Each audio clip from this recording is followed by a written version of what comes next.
عمران خان نے اڈیالہ جیل میں آج صحافیوں سے غیر رسمی گفتگو کی اور انہوں نے کہا کہ میں نے 9 مئی کے حوالے سے کوئی اعتراف نہیں کیا، نہ اعترافی بیان دیا ہے، نہ اقبالی بیان دیا ہے۔ پرامن احتجاج کا بیان میرا اعتراف بنا کر پیش کیا جا رہا ہے۔ یاد رہے کہ عمران خان صاحب کا ایک اڈیالہ جیل سے بیان آیا تھا جس کی بعد میں تردیدیں بھی ہوئیں، وضاحتیں بھی ہوئیں۔ وہ یہ تھا کہ میں نے کہا تھا کہ اگر مجھے گرفتار کیا جائے، یہ عمران خان صاحب کی طرف سے بیان منسوب کیا گیا کہ میں نے کہا تھا اگر مجھے گرفتار کیا جائے تو JHQ کے سامنے پرامن احتجاج کریں۔ اس کی وضاحتیں بھی ہوئی، لیکن عمران خان کہہ رہے ہیں کہ کوئی اعتراف یا اقبال جرم نہیں کیا، پرامن احتجاج کا بیان میرا اعتراف بنا کر پیش کیا جا رہا ہے، یہ اقبال جرم بنا کر پیش کیا جا رہا ہے۔ میرے گھر پر رینجرز نے توڑ پھوڑ کی، جوڈیشل کمپلیکس میں مجھے قتل کرنے کی کوشش کی گئی، اس کے پیچھے بھی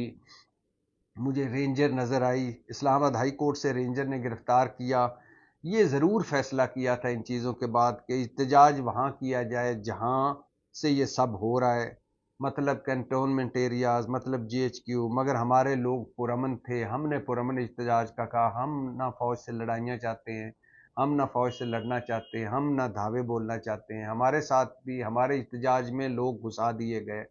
عمران خان کہہ رہے ہیں میں انتشار نہیں چاہتا، ملک کا بہت نقصان ہو چکا ہے، آئیے ملک کے لیے کچھ کریں۔ اور عمران خان نے یہ بھی کہا ایک سوال کے جواب میں کہ سوشل میڈیا پر تنقید کو ڈیجیٹل دہشت گردی نہ کہا جائے،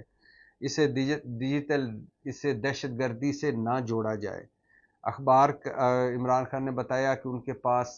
اخبارات کے علاوہ کوئی معلوماتی ذریعہ نہیں ہے، جو لوگ ملتے ہیں وہ انفارمیشن دیتے ہیں یا اخبارات سے پتہ چلتا ہے۔ عمران خان نے کہا کہ بجلی بلوں پر جماعت اسلامی کا دھرنا اچھا فیصلہ ہے، میں ان دھرنے کی حمایت کرتا ہوں۔ یہ پیپلز پارٹی اور مسلم لیگ نون نے شرمناک اور سیاہ معاہدے کیے اور قوم آج بھگت رہی ہے، اور یہ ان لوگوں کے، زیادہ تر ان لوگوں کے اپنے ہی نجی بجلی گھر ہیں، فرنٹ مین کوئی اور ہے، پیچھے سے کچھ اور ہے، اور یہ ملک کو لوٹا جا رہا ہے پچھلے 30 سالوں سے۔